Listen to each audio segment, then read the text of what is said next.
오늘 복 주시는 하나님, 두 번째 시간이 되겠습니다. 지난주에 우리는 결핍의 상태가 고통임에는 분명하지만 그러나 그 결핍 자체가 때로는 하나님의 복이라는 사실에 대해서 말씀을 나누었습니다. 그 결핍을 통해서 지금까지는 생각할 수 없었던, 맛볼 수 없었던 하나님의 공급이라는 놀라운 은혜를 맛보게 된다는 거죠. 그래서 결핍의 상태가 어떤 것인지 가장 극명하게 보여주는 것이 하나님께서 이스라엘을 광야로 인도하사 광야에서 40년을 보내면서 겪었던 결핍은 사실은 인간이 경험할 수 있는 가장 안 좋은 환경에서 정말 자신의 힘으로 어떤 것도 할 수 없는 그 무기력을 맛보면서 지내던 시간이 아닐까 그런 생각이 듭니다. 자신들이 곡식을 심을 수도 없고 곡식이 열매를 맺을 수 있는 곳도 아니고 그리고 사람이 살기에는 부적절한 땅에서 지나게 될 때 하나님께서는 하늘에서 만나를 비같이 내려주셔서 그들의 배고픔을 해결해 주시고 그래서 그 땅에서 조상들은 알지 못하던 놀라운 기적을 날마다 눈으로 보는 그런 삶을 살아갈 수 있었다는 것이죠. 그래서 이 결핍이라는 것이 육체적인 결핍뿐만 아니라 정신적인 결핍, 심령의 결핍도 있는데 그런 모든 자신의 문제들을 직시할 수 있는 곳이 어디냐? 바로 광야인 것이다. 광야에서 자신의 모습, 자신의 결핍된 상황을 보게 되고 만나게 되고 직시하게 되어서 거기에서도 끊임없이 공급하신 하나님의 은혜, 나의 모습이 어떠한가에 상관없이 나를 사랑하시는 하나님의 은혜를 경험하고 거기에서부터 사실 온전한 치유가 이루어진다. 우리의 결핍은, 내면의 결핍은 하나님의 은혜가 아니고서는 채워질 수 없는 것이다. 그런 것들을 결핍의 상태에서만 우리가 맛보게 되는 것이라는 거죠.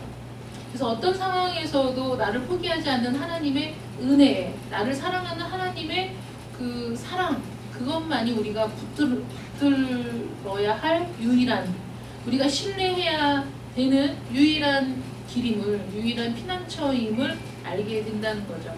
그래서 광야는 아무것도 없는 결핍의 장소이지만 오히려 하나님을 독대할 수 있는, 하나님을 만날 수 있는 그런 곳이다. 그래서 남들이 알지 못하고 남들이 깨닫지 못하고 남들이 듣지도 못하고 보지도 못했던, 그래서 남이 보지 못한 걸 보고 남이 듣지 못한 것을 듣고 남이 알 수 없었던 것을 깨닫게 되는 역사가 이 결핍의 장소 광야에서 이루어진다라고 말씀을 나누었습니다.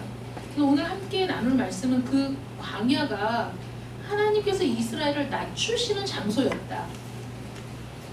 하나님은 의도적으로 광야의 길로 인도하셔서 사실은 얼마 걸리지 않는 길을 그들이 돌게 하셨는데 그것이 이스라엘을 낮추시는 길이었기 때문에 이제 광야를 선택하신 거거든요. 그런데 그 낮추심, 하나님의 낮추심, 그래서 내가 낮아지고 싶어서가 아니라 어쩔 수 없이 낮아질 수밖에 없는 그런 상황이 우리는 모두 원치 않는 것이고 우리는 모두 그 길을 피하고 싶은 길인데 나를 낮추실 때 사실 그것이 나에게 복이 되는 것이다. 이런 방향으로 한번 말씀을 생각해 보도록 하겠습니다. 낮추어진 상황이 바로 광야죠. 결핍의 상황, 그것이 바로 광야인데 본문에 보면 하나님께서는 광야에서 낮추신다는 이야기를 하고 있죠. 우리 16절 말씀 볼까요? 내 조상들도 알지 못하던 만나를 광야에서 내게 먹이셨나니 이는 다 너를 낮추시며 너를 시험하사 마침내는 복을 주게 하려는, 복을 주려 하는 하나님의 뜻이 있었다는 거거든요. 근데 너를 낮추다. 왜 낮추어야만 할까? 왜 낮추셨을까? 생각해보면 사람은 낮추어진 자리에서 강해진다는 거예요. 이스라엘은 군대가 아니었습니다. 그냥 평범한 사람들, 말하자면 우리나라도 일반 평범한 국민들이 있고 유사시에는 전쟁이 일어났을 때는 최전방에서 싸우는 군인들이 있는 건데 이 사람들은 430년 동안 애굽에서 종살이를 하면서 거기에 길들여진, 거기에 길들여졌기 때문에 끊임없이 그 노예라는 그런 정체성을 드러낼 수밖에 없는 그런 연약한 자들의 무리였던 거죠. 그래서 그들은 군대가 될 수 없었지만 하나님께서 이 광야를 지나면서 이스라엘을 군대로 만드셨거든요. 그래서 전쟁을 할 수 있는, 그러니까 모든 사람들이 하나님의 전쟁에 그 참여할 수 있는 그런 하나님의 군대가 어디에서 만들어졌느냐? 광야에서 만들어진 거예요. 왜냐하면 그렇게까지 낮추셨으니까. 그들이 늘 자신의 삶이 위태롭다는 그런 그 불안함 가운데 날마다 공급하시는 하나님의 은혜를 신뢰하지 않으면 살아갈 수 없는 곳이었던 것이죠. 그래서 매일 아침에 눈을 뜨면 그들은 가장 먼저 한 일이 장막을 걷고 하나님이 오늘도 만나를 내리셨는가 확인하는 거죠. 만나를 거두어다 그날 하루의 양식을 삼으면서. 그러면서 더 놀라운 건 안식일에는 하나님이 만나를 내리셨을까요? 내리시지 않으셨어요? 그 전날, 그 다음날 안식일에 먹을 양식까지 충분히 거두어 드릴 수 있도록 공급하셨다는 것이죠. 이것은 하나님이 광야에서의 삶을 통해서도 하나님께서 이스라엘이 하나님의 백성답게 성장할 수 있도록 끊임없이 그들을 연단하신 곳이 어디냐? 바로 광야라는 거예요. 그 척박하고 거기에서 어떤 것도 기댈 것이 없는, 그래서 그들이 야, 여기가 좋사오니 우리가 여기에다 장막을 짓고 여기를 우리의 성읍을 삼아 라고 말하고 싶은 생각이 1도 없는, 정말 빨리 벗어나고 싶은 그 광야에서 하나님께서는 이스라엘 백성들을 두셨어요. 어쩔 수 없이 묶일 수밖에 없는 상황인 거죠. 우리가 인생을 살다 보면 어쩔 수 없이 묶일 수밖에 없고 매일 수밖에 없는 관계가 있고 상황이 있습니다. 그럼 왜 나를 이렇게 힘들게 하는가? 왜 나를 이렇게 고통스럽게 하는가? 정말 살고 싶지 않다. 인생 재미없다. 이런 생각이 들 정도로 정말 그 죽음을 생각할 정도로 굉장히 힘든 그런 상황들 속에서 하나님은 우리를 만나주시고 또 하나님의 은혜를 깨닫게 하셔서 우리가 어떤 상황 속에서도 하나님을 신뢰하는 사람으로, 어떤 상황 속에서도 하나님을 굳게 붙드는 사람으로 우리를 강하게 훈련을 시키신다는 것이죠. 제가 가끔가다 듣는 성경 말씀, 그분이 이제 기독교 교육학을 전공하신 분인데 성경 말씀을 함께 읽으면서 이렇게 설명을 해주는, 그래서 거기에 그 교회에서 뭐 상처 입은 분들이나 아니면 교회를 다녔지만 지금은 안 다니는 사람들이나 여러 사람들이 모여서 이제 그 방송을 듣는데 제가 이렇게 한 번씩 듣다가 우연히 이제 방송을 들었는데 그분이 그런 얘기를 하는 거예요. 자기는 그 어려서부터 고등학교 때부터 어떻게 하면 죽을까를 끊임없이 생각했던 사람이다. 자기는 자기 목숨을 끊는 일이 너무 두려워서 실행을 못했을 뿐이지 자기는 항상 죽고 싶다는 생각을 늘 하며 산 사람이라는 거예요. 그래서 이제 그런 얘기를 하니까 옆에 이제 그 채팅창에 뭐 무슨 일이 있어서 왜 그런 마음을 먹었을까요? 막 이제 이런 글이 뜨니까 왜냐고 막 이러면서 얘기를 하는 게 그때는 이해할 수 없었는데 지금 생각해 보면 엄마가 정신적인 어떤 질환을 앓고 있었던 것 같다. 그래서 수시로 감정이 변하고 그 엄마가 친엄마가 딸에게는 도저히 할 수 없는 온갖 욕을 하고 심지어는 구타하고 그런 일이 매일 반복된 상황에서 살고 싶겠냐. 자기는 죽는 게 차라리 행복하다고 여겨질 정도로 매일매일을 살고 싶지 않았다. 그래서 항상 죽음에 대해서 생각하고 어떻게 하면 죽을까, 죽음에 대한 공포를 가지고서도 어떻게 하면 편하게, 어떻게 하면 고통스럽지 않게 죽을까 방법을 연구하고 생각하며 그렇게 살다가 어느 날은 내가 이렇게 고통스러운데 그 학교를 끝나고 집에 돌아갈 때가 사실 제일 고통스러운 거잖아요. 가장 편해야 될 집이 지옥 같은데 내가 이렇게 힘든 상황인데 도대체 신은 삶이 뭐라고 얘기하나, 죽음에 대해서 뭐라고 얘기할까, 그게 너무 궁금해졌대요. 그래서 그러면 내가 죽기 전에 그걸 한번 알아보자, 그렇게 생각을 하고 성경을 읽었대요. 여러분 참 신기하죠. 사실 다른 종교들도 많이 있잖아요. 근데 이 양반이 성경을 읽었대요. 근데 그 어머니가 그 교회를 안 나가시는 분이 아니었어요. 그런데도 본인의 그거를 못한 거죠. 병이니까. 그러니까 이 양반이 사실은 나는 그 교회도 싫고 성경도 읽기 싫어 이러고 딴 데로 갈 수도 있었는데 그 마음에 성경을 읽어봐야 되겠다. 도대체 신은 삶과 죽음에 대해서 뭐라고 정의하고 있는가. 그래서 성경을 읽다가 수고하고 무거운 짐진 자들아 다 내게로 오라, 내가 너를 쉬게 하리라, 이 말씀을 읽는데 갑자기 막 그 감정이 복받치면서 눈물이 막 쏟아지고 그렇게 위로가 됐대요. 그 말씀이. 그 말씀을 쭉 읽다가 이제 고린도전서 말씀 가면서 부활에 대한 그 말씀이 마음속에 확 들어와 박히면서 그 하나님을 향한 믿음이 열린 거죠. 성경을 읽다가. 그래서 그분이 그 신학을 전공하고 기독교육을 전공하고 지금은 목회자의 사모로서 이제 청년들 교육을 하고 있어요. 근데 그런 얘기를 하면서 그 자기가 엄마 밑에서 학교를 다닐 때는 참 날마다 불행했는데 그렇게 하나님의 은혜를 깨닫고 나서 그 수석을 했대요. 졸업을 했대나 수석을 했대나 그런데 너무 기뻤대요.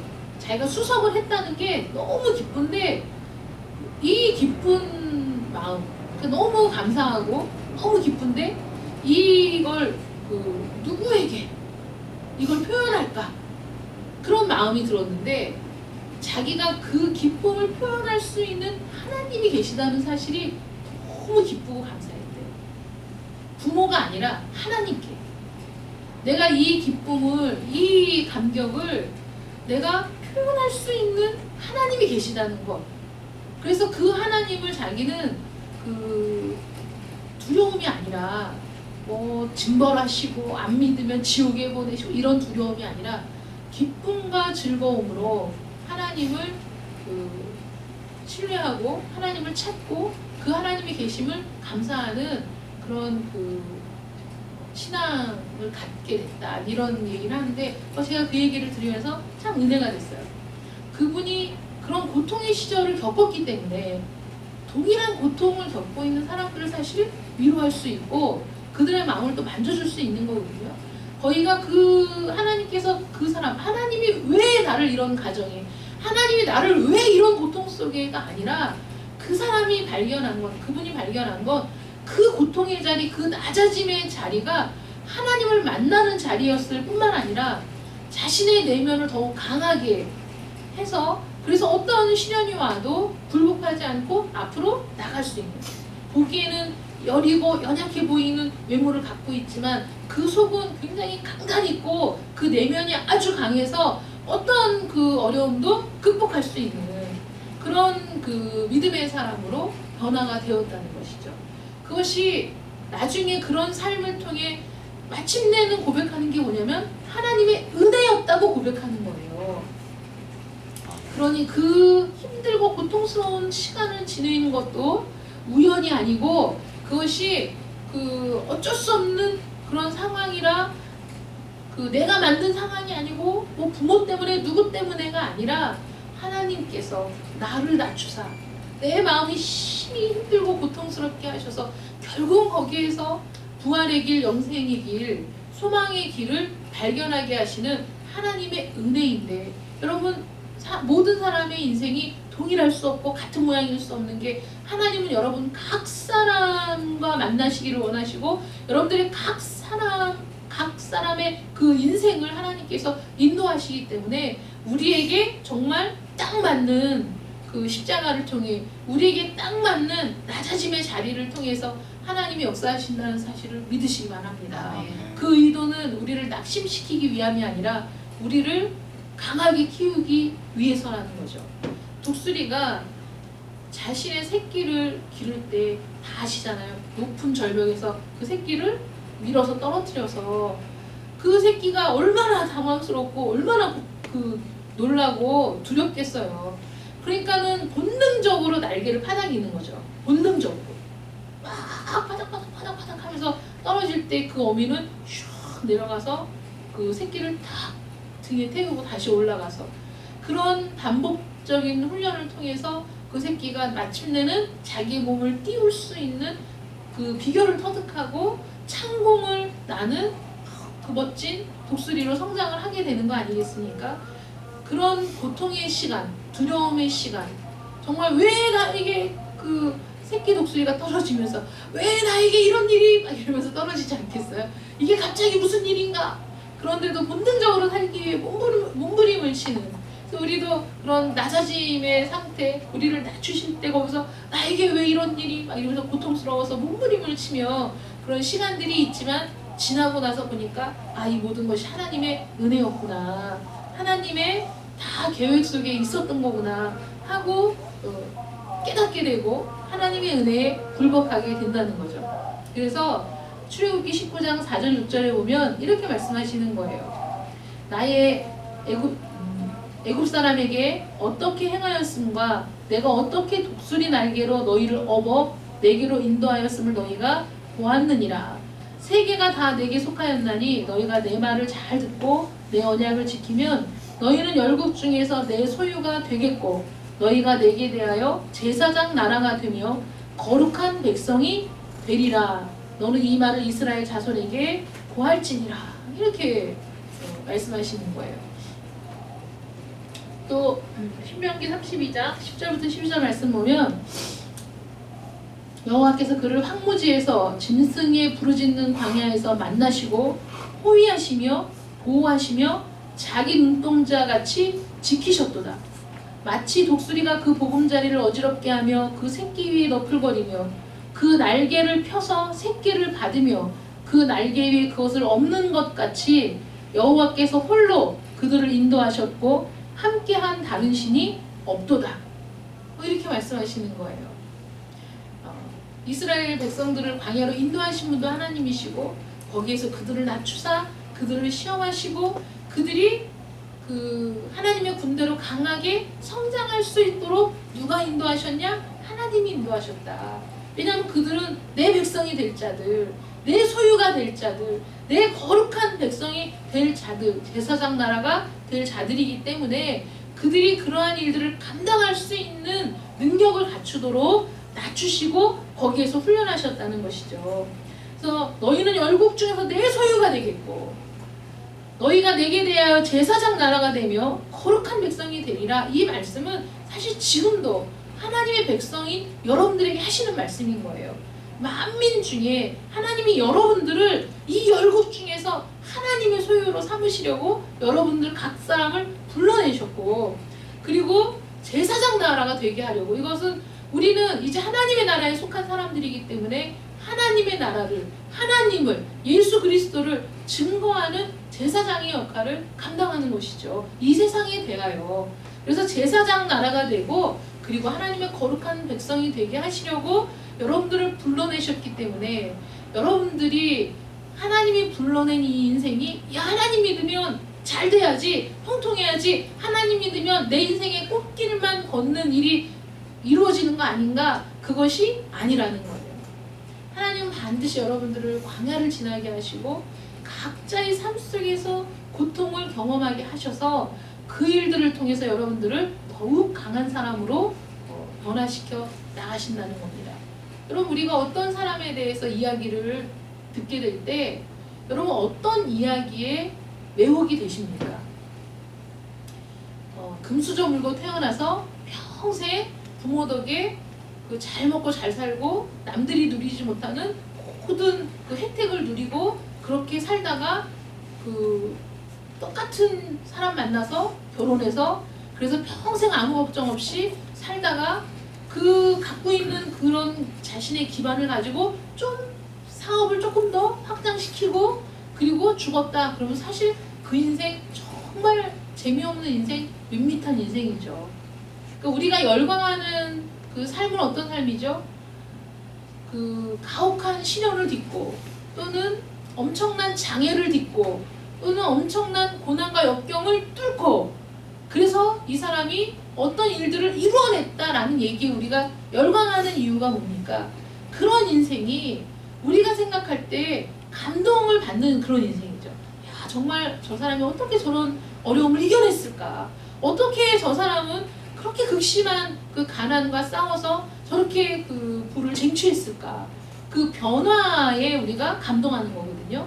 하나님께서는 이 세상에서 우리를 불러내셔서 하나님의 거룩한 나라, 거룩한 백성이 되기 위해서는 반드시 우리가 거듭나야겠고 변화되어야 되겠고 우리의 지위가 거기에 걸맞는 사람으로 모든 것이 바뀌어져야 되겠기에 우리를 단련하시는 과정, 그것이 우리를 낮추시는 것이니 우리의 낮아짐이 결국은 복이 된다는 거죠. 아멘.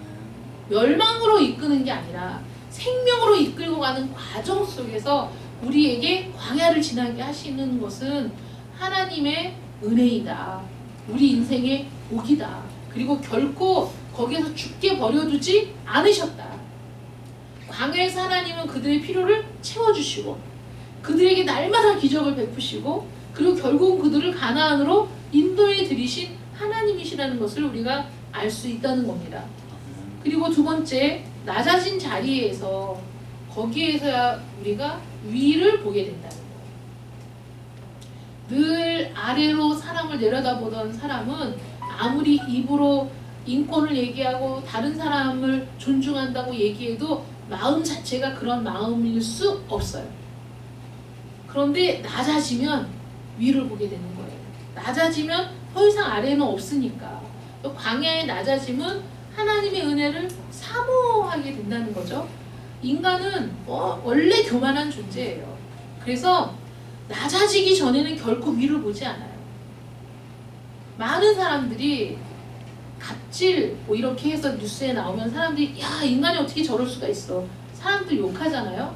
근데 대부분 사람들이 그 자기보다 지위가 낮거나 형편이 낮거나 아니면 자기보다 현저하게 그 떨어진다고 생각하는 사람들에게 갑질을 하는 사람이 대부분입니다. 나는 그렇지 않아 라고 생각하실 수 있겠지만 사람의 본성이 그렇지 않은 거예요. 여러분, 사람들이 물건을 사러 가면 제가 이렇게 가끔가다 이렇게 보면 물건을 판매하는 사람이 우리가 어떻게 생각하냐면 물건을 판매하는 사람은 야, 물건 파는 사람이 저렇게 뻣뻣해서 물건 팔 수 있겠어? 사람이 좀 그 나긋나긋하고 공손하고 그리고 손님 비위도 맞춰야지. 여러분 이런 생각 해보신 적 있으세요? 없으세요? 나도 모르게 그런 생각 할 때 있잖아요. 물건을 팔으려면 그러니까 그건 뭐냐면 내가 물건을 살 수도 있는 사람인데 지가 나한테 잘 보여야지 이런 생각이잖아요. 그러니까 가끔 간혹 가다가는 그렇지 않은 반대의 경우도 물론 있지만 제가 이렇게 매대에서 물건 계산하는 사람들 줄 서서 있으면서 보면 그 사람이 하루에 상대하는 사람은 수십 명, 수백 명 되겠죠. 자기 근무하는 시간 동안에 끊임없이 밀려드는 그 사람들의 물건을 다 찍고 계산하고 이러면서 참 그 시간 내내 웃는 얼굴이기가 얼마나 어려운 일이겠어요. 그 시간 내내 친절하기가 또 얼마나 힘든 일이겠어요. 그래서 사람을 상대하는 일이 굉장히 힘든 일입니다.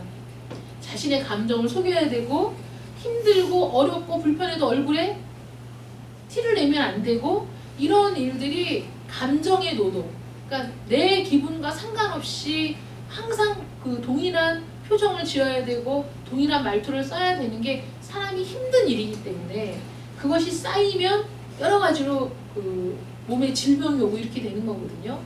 그 사람은 수십 명, 수백 명을 상대하는데 나는 혼자이기 때문에 내가 지나가면서 조금만 그 사람이 불쾌한 표정을 지어도 조금만 그 사람의 말투가 좀 불쾌한 것처럼 들려도 내가 참을 수 없어 그런 생각이 드는 거죠. 그러면 그런 마음이 이제 제가 들 때마다 야, 이게 사실은 갑질일 수 있다 이런 생각이 드는 거예요. 왜냐하면 내가 저 사람보다 낫다라는 그 저변에 깔린 인식 때문에, 나는 이런 대접을 받으면 안 된다는 생각 때문에 그게 불쾌할 수 있다는 거죠. 그래서 그런 사람과의 관계 속에서 우리가 병적으로 심한 이들이 있는 건 사실이지만, 어느 정도는 나보다 못한 사람에게 내가 더 나은 사람일 때 갖는 우월감과 그것 때문에 사소하게 다른 사람을 무시하는 일들이 우리 모두에게 한 번씩은 갖고 있는 경험일 거라는 것이죠. 그런 일들이. 그러니까 그런 것들이 여지없이 다 무너져서, 다 부서져서 정말 저 밑바닥에 딱 떨어졌을 때, 그때는 더 이상은 내려다볼 사람이 없을 때, 그때는 위를 볼 수밖에 없는 거예요. 우리가 우리의 교만이 높으면 높을수록 하나님은 여지없이 다 부서뜨려가지고 우리 밑에 그도 고도 없이 완전히 저 밑바닥에 처박혀서, 그래서 정말 가난하고 찢어진 심령으로 하나님을 볼 수밖에 없게 만드는 그런 상황으로 우리를 몰고 가신다는 것이죠. 그럴 때 비로소 하늘이 생각나요. 그럴 때 비로소 사랑의 하나님이 떠오르게 됩니다. 그럴 때 비로소 자신의 처지가 너무 불쌍해서, 너무 비관이 되니까 그 자신의 처지를 한탄하면서 그때에서야 하나님의 은혜를 생각하게 되는 거죠. 돌아온 탕자 얘기에서 그 탕자가 돈이 있을 때는 아버지를 생각하지 않았어요. 즐길 수 있는 여력이 있을 때는 고향을 생각하지 않았습니다. 완전히 모든 돈을 다 잃어버리고 정말 그 구걸을 해서 먹을 수밖에 없는 상황이 됐을 때, 그나마 돼지들에게 먹이는 쥐염 열매를 먹고 배를 채우려고 했지만 그것마저도 여의치 않았을 때까지 그는 그 나라에 머물고 있다가, 그것마저 여의치 않아서 배를 고르며 정말 그 자기가 이 땅에서 죽을 수도 있다는 그런 비참한 처지에 떨어졌을 때 아버지를 생각하죠. 그때에서야 아버지가 어떤 분인가를 생각하는 거예요. 아버지는 나를 내치실 분이 아니지. 내가 가서 아버지에게 풍분의 하나로 써달라고 부탁을 해야 되겠다. 우리 아버지 집은 모든 것이 풍족하고 내가 가면 이 배고픔을 면할 수 있겠다. 그 아버지의 사랑을 의지하고 돌아오게 되는 거거든요. 그러니까 하나님께서 정말 지긋지긋하게 말을 안 듣고 정말 죽어라! 그 청개구리처럼 반대로만 가는 우리를 돌이키기 위해서 하나님은 낮아지게 하시는 거예요. 정말 말씀을 통해 여러 가지 상황을 통해 깨달을 수 있도록 은혜를 베풀어 주셔도 깨닫지 못할 때 하나님 우리를 그냥 저 낮은 구덩이로 처박아 놓으시고 거기에서 그냥 하늘을 볼 수 있도록, 아버지를 볼 수 있도록, 하나님을 기억할 수 있도록 그런 상황을 만드신다면 그것이 어떻게 불행이겠습니까? 그것은 우리에게 정말 너무나 귀한 복이 된다는 거예요. 아멘. 그래서 시련을 당할 때 하나님의 인재를 체험하는 것이 시련에서 벗어나는 것보다 더 복된 것이다. 지독한 시련의 순간에 하나님의 임재를 체험하는 것보다 더 달콤한 것은 없다라고 주석을 단 분이 있어요. 이 탕자의 비유에서. 패커는 또 이런 얘기를 했습니다. 우리 하나님은 회복시켜 주실 뿐 아니라 우리의 실수와 잘못도 하나님의 계획 속에 포함시켜 그것들을 통해 선한 것을 내시는 하나님이시다.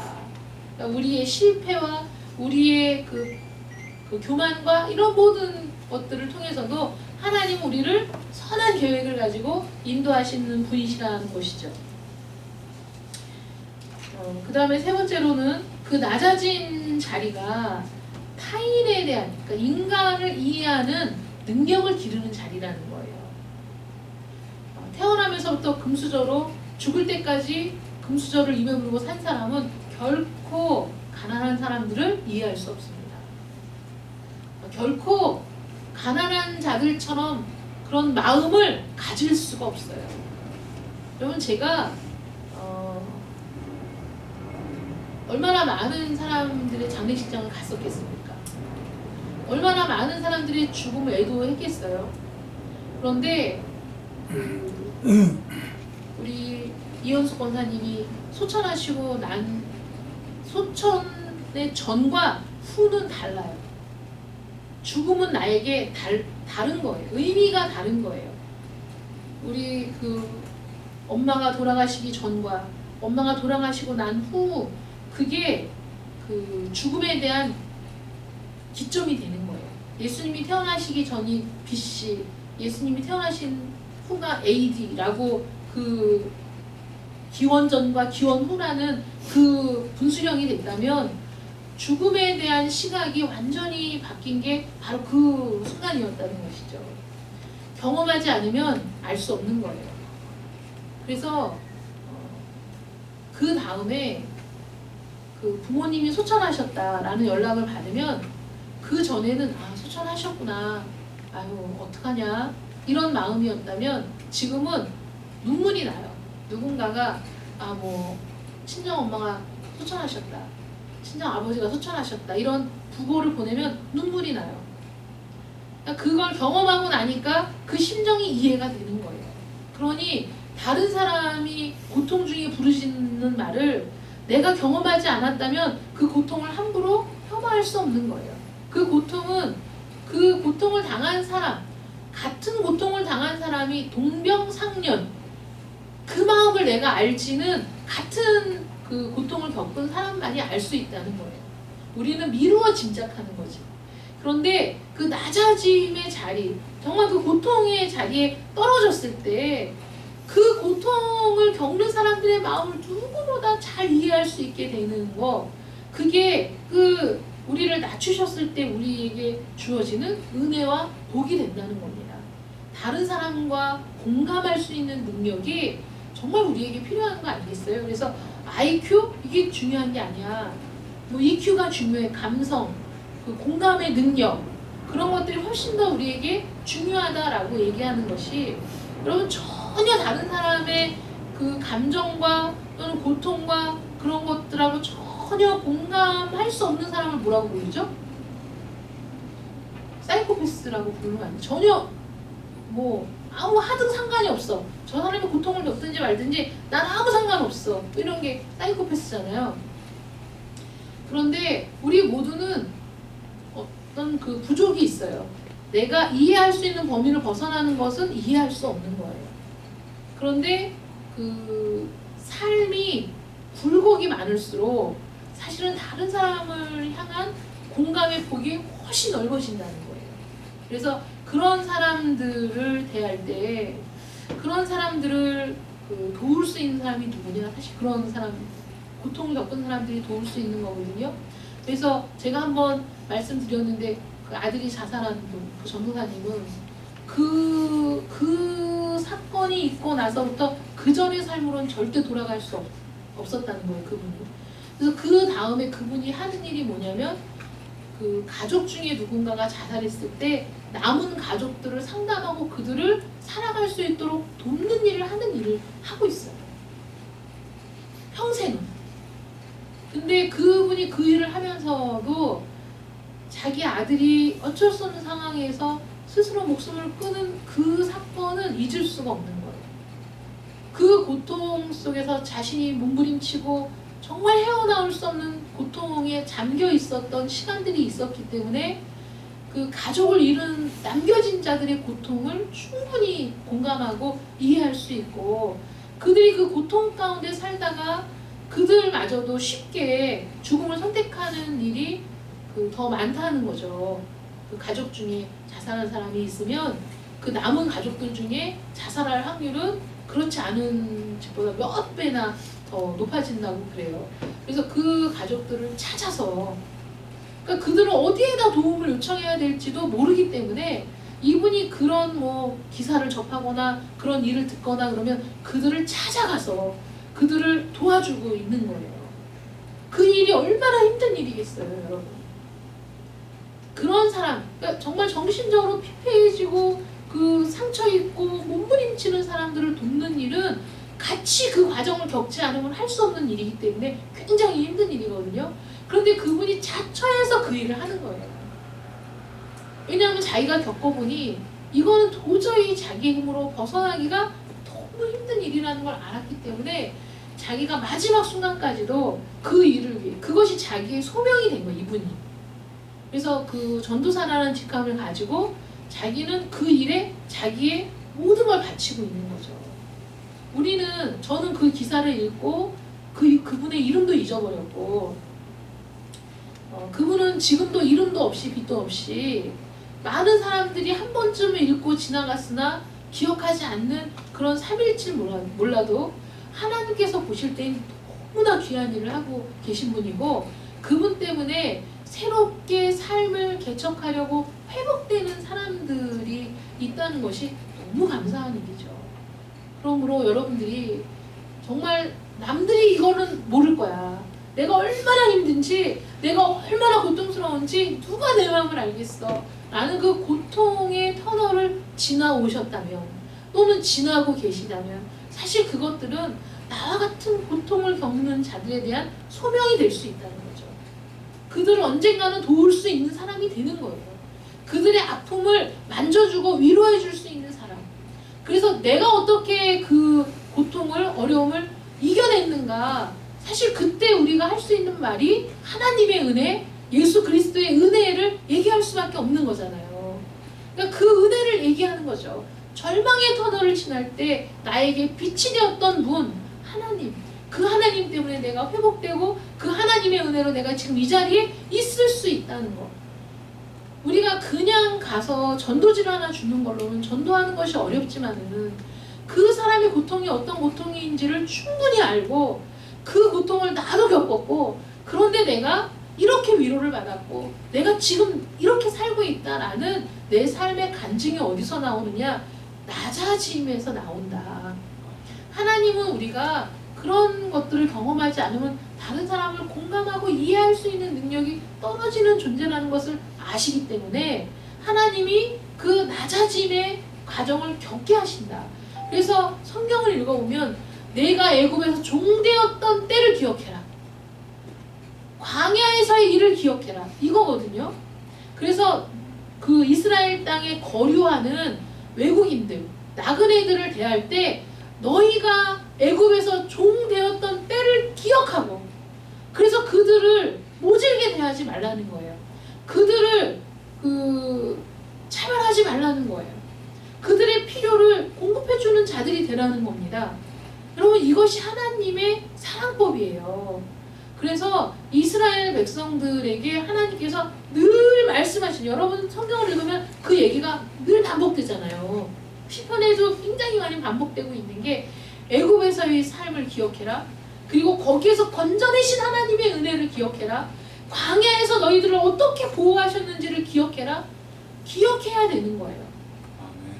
그것이 이스라엘에게는 이스라엘 자신의 선조들이 겪었던 애굽에서의 종살이와 그 다음에 광야에서의 그 모든 삶을 상세하게 기록하고, 이 글을 읽는 자들마다 조상들이 겪었던 애굽에서의 종살이가 얼마나 혹독했는지를 경험하고 마음으로, 그 다음에 광야에서 하나님의 돌보심이 어떠했는지를 그들이 깊이 깨닫고, 그래서 그 하나님이 지금도 여전히 나의 하나님, 왜냐하면 하나님은 아브라함의 하나님, 이삭의 하나님, 야곱의 하나님, 그리고 나의 하나님, 산자의 하나님, 그 하나님을 기억하고 사랑하는 것이 우리가 마땅히 살아가야 할 일이고, 그 일을 기억함으로 다른 사람을 향한 차별을 거두고 다른 사람을 향한 그 핍박을 거두고 그들을 품고 사랑할 수 있는 그런 하나님의 제사장적인 나라, 하나님의 거룩한 백성된 나라, 그런 나라가 되어야 한다는 것이죠. 오늘날도 동일하게 하나님은 여러분들이 그걸 요구하고 계시는 거예요. 그 고통을 통해 무엇을 배웠니? 그 어려움을 통해 무엇을 배웠니? 그것이 너만의 만족과 너만의 부귀를 위한 길이 아니라 너를 낮추시고 너에게 고통을 허락하시고 너에게 아픔을 허락하신 하나님의 그 뜻이 뭐냐면, 그 낮아짐의 자리에서 우리가 견고하게 되고 강하게 되고 어떤 어려움 속에서도 무너지지 않는 내면의 힘을 기르게 되고, 그 낮아짐을 통해서 우리가 하나님의 은혜를 갈구하게 되고 하나님의 도우심을 붙들게 되고, 그 낮아짐을 통해서 나와 동일한 고통을 겪은 자들의 마음을 위로하고 그들을 품어주고 내가 고통스러웠던 기억 때문에 다른 사람의 고통에도 내가 기꺼이 손을 내밀 수 있는 사람이 되는 것. 그래서 정말 하나님이 택하신 나라, 택하신 족속, 거룩한 나라, 거룩한 제사장, 그 역할에 부합하는 하나님의 선민이 되어갈 수 있도록 하나님이 은혜를 베푸시는 것이니, 하나님 우리 삶에 있는 모든 일들이 감사로 받을 것 밖에 없다는 것을 여러분 기억하시기를 바랍니다. 아멘. 지금도 여러분들이 여러 가지로 힘든 일들을 겪으실 수 있지만, 그러나 우리의 시각을 바꾸어 이것이 하나님의 은혜구나, 하나님이 내게 주시는 복이로구나, 이렇게 생각하시고 감사가 넘친 여러분들 되시기를 축원합니다. 마지막으로 헤르만 헤세는 굉장히 불행한 삶을 산 분이라고 합니다. 그래서 본인도, 아내도 정신질환 때문에 고통받는 아내를 간호하면서 본인도 그런 그 정신적인 어떤 질환이 있어서 늘 고통스러워하는 사람이었는데, 그 헤르만 헤세가 이런 얘기를 했대요. 고통에서 도피하지 말라. 고통의 밑바닥이 얼마나 감미로운가를 맛보라. 이렇게 얘기했답니다. 결국 그 모든 고통 속에서도 여러분들이 잘 알고 있는 데미안이라는 소설을 지은 분이시죠. 유리알 유이라는 그 대작을 발표하고 지와 사랑이라는 책, 읽진 않았어도 제목을 들어보기는 하셨을 거예요. 이런 책들을 발표하면서 1946년에 노벨 문학상을 수상한 분이십니다. 그 헤르만 헤세가 기도라는 시를 지었어요. 제가 읽어드릴 테니까 여러분 잘 귀담아 들어보세요. 하나님이시여, 저를 절망케 해 주소서. 당신에게서가 아니라 나 자신에게 절망하게 하소서. 나로 하여금 미혹의 모든 슬픔을 맛보게 하시고 온갖 고뇌의 불꽃을 핥게 하여 주소서. 온갖 모욕을 겪도록 하여 주시옵고 내가 스스로 지탱해 나감을 돕지 마시고 내가 발전하는 것도 돕지 마소서. 그러나 나의 자아가 송두리째 부서지거든 그때에는 나에게 가르쳐 주소서. 당신이 그렇게 하셨다는 것을, 당신이 불꽃과 고뇌를 낳아 주셨다는 것을 기꺼이 멸망하고 기꺼이 죽으려고 하나 나는 오직 당신의 품속에서만 죽을 수 있기 때문입니다. 라는 시를 지었어요. 절망과 고통을 주신다면 난 그걸 다 받겠습니다. 그 절망의 끝이, 그 고통의 끝이 죽음이라고 한다면 기꺼이 죽겠습니다. 그러나 나는 당신의 품에서만 죽을 수 있는 사람입니다. 그러니까 하나님의 품속에서 죽을 수 있는 은혜, 하나님의 품속에 안겨서 최후를 맞을 수 있는 그런 죽음이라면 기꺼이 받겠습니다. 라는 그런 시거든요. 끊임없이 돈만 추구하고 자기 명예만 내세우고 권력만 지향하다가 지독하게 곤란을 당하게 되었을 때 그 낮아진 자리에서 자기가 헛살았다는 생각을 하게 되고, 그래서 내 인생 이렇게 그 의미 없는 인생으로 마칠 수는 없다 라고 생각하고, 그래서 그때야 비로소 다른 사람들을 기억하게 되는 그런 생각이 드는 것이죠. 사람이 뉴스에 보니까 카이스트에 670 몇 억을 기부하신 그분 뉴스가 나왔더라고요. 정말 젊어서 여러 가지 고통스러운 일들을 겪으면서도 끊임없이 투지를 불태우고 열심히 사셔서, 그래서